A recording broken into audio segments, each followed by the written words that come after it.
Hello friends, स्वागत है आप सभी का दोस्तों। आज के वीडियो में हम देखेंगे कम बोलने की ताकत जान लो। तो कम बोलने से क्या होता है, कम बोलने वाले लोग कैसे होते हैं और कम बोलने की आदत कैसे डालें। तो अगर आप चैनल पे नए आए हैं दोस्तों, चैनल को ज़रूर सब्सक्राइब करो। चलो आज का वीडियो स्टार्ट करते हैं। एक बेवकूफ़ इंसान की पहचान उसकी बातों से होती है और एक समझदार इंसान की पहचान शांत रहने से होती है। आचार्य चाणक्य ने भी कहा है कि क्या, कब और कैसे कितना बोलना है, यह जान लेने से आपको सफल होने से कोई नहीं रोक सकता। जिस तरह कमांड से निकला हुआ तेरा कभी वापस नहीं आता, वैसे ही मुंह से निकले हुए शब्द कभी वापस नहीं आते। आपके शब्द आपकी ताकत बन सकते हैं और आपकी कमजोरी भी। यह आप पर डिपेंड करता है कि आप क्या चाहते हैं। आपको सही समय पर चुप रहना कई सारी मुसीबतों से बचा सकता है और वही आपसे बोला हुआ एक एक शब्द आपको मुसीबत में डाल सकता है।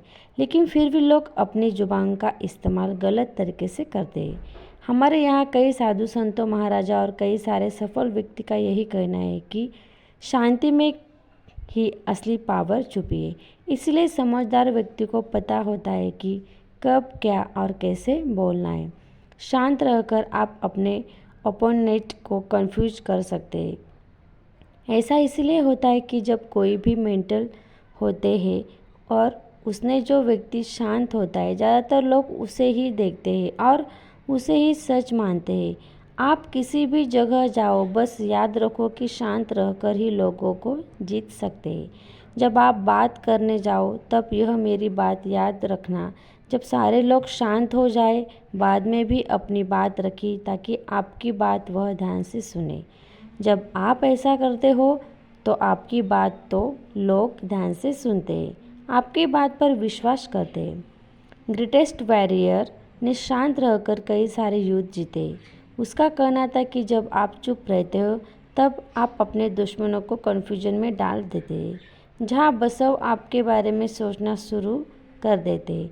आपका प्लान क्या है, आपके आगे क्या करने वाले हैं, आपका अगला कदम क्या है होगा, ये सब सोचने में वह अपना गोल का फोकस खो देते हैं और आप जीत जाते हैं।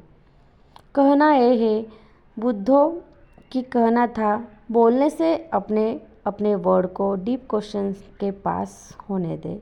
जो आप बोल रहे उसमें कोई वैल्यू है? क्या आपका बोलना ज़रूरी है?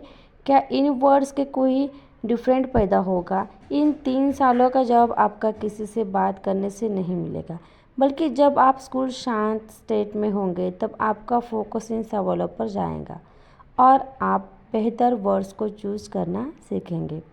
साइलेंस और फोकस, यह दोनों एक साथ आते हैं। अगर आप हमेशा बोलते रहते हैं तो आप सोच नहीं सकते। जब आप सोचते हैं तब आप बोल नहीं सकते। सोचना और बोलना ना कभी भी एक साथ नहीं होता है। जो लोग ज़्यादा बोलते हैं उनकी कोई वैल्यू नहीं होती। एक टाइम पर अलग अलग इमोशंस की वजह से इंसान के दिमाग से हज़ारों थॉट्स गुजरते हैं। ज़्यादा बोलने वाले को अपनी ज़ुबान पर कंट्रोल नहीं होता है। वह जो सोच है अपनी ज़ुबान पर लाते हैं, जो आपकी लाइफ में सिर्फ प्रॉब्लम क्रिएट करता है। वही कम बोलने वाले लोग अभी सोच रहे होते हैं, इससे अच्छे समझ पाते हैं। उनके दिमाग में ऐसे कोई भी अनचाही थॉट आती रहती है, फिर भी वह अपने शॉट पर कंट्रोल करता है, ज़ुबान पर नहीं लाते। वह भी ऐसे कई बातों बोल सकते हैं, फिर वह ऐसे माहौल में साइलेंट रहकर अपने सभी रैंडम विचारों को अच्छे से स्ट्रक्चर करते हैं। सिर्फ तभी बोलते हैं जब उनका बोलना ज़रूरी होता है। साइलेंट लोगों का अटेंशन खींचते। अगर आप कभी भी देखा होगा कि ग्रुप डिस्कशन या मीटिंग में या क्लास में जब आप देखते हैं कि कोई टीचर पढ़ा रहा होता है तब हमारा मन कहीं और भटक जाता है, जबकि हमारा ध्यान उन पर ज़्यादा होता है जो साइलेंट हो जाते हैं। तब हमने जानने की इच्छा होती है कि ये शांत होकर खड़े हैं। हम क्लासरूम में बात कर रहे तो हम क्लास में बैठे होते, तब टीचर की आवाज़ आपके बैकग्राउंड में चल रही होती। पर जैसे टीचर बोलना बंद करती और आपको बात करते हुए चुपचाप देख रही होती तो आपका ध्यान अपने आप को उस साइलेंस पर चला जाता है।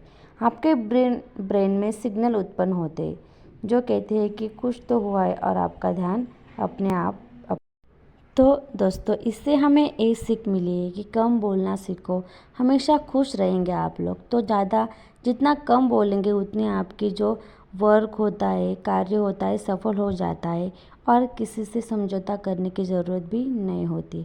तो ज़िंदगी आपकी खुद न खुद बदल जाती है। चुप रहने की ताकत आप समझ सकते हैं और अकेले रहने तो आप सीख ही जाते हैं इस। तो आपको आज की स्टोरी कैसी लगी कमेंट करके ज़रूर बताएं। वीडियो को लाइक करें, शेयर करें और जी हाँ दोस्तों, चैनल को सब्सक्राइब करना ना भूलें। धन्यवाद आप सभी का।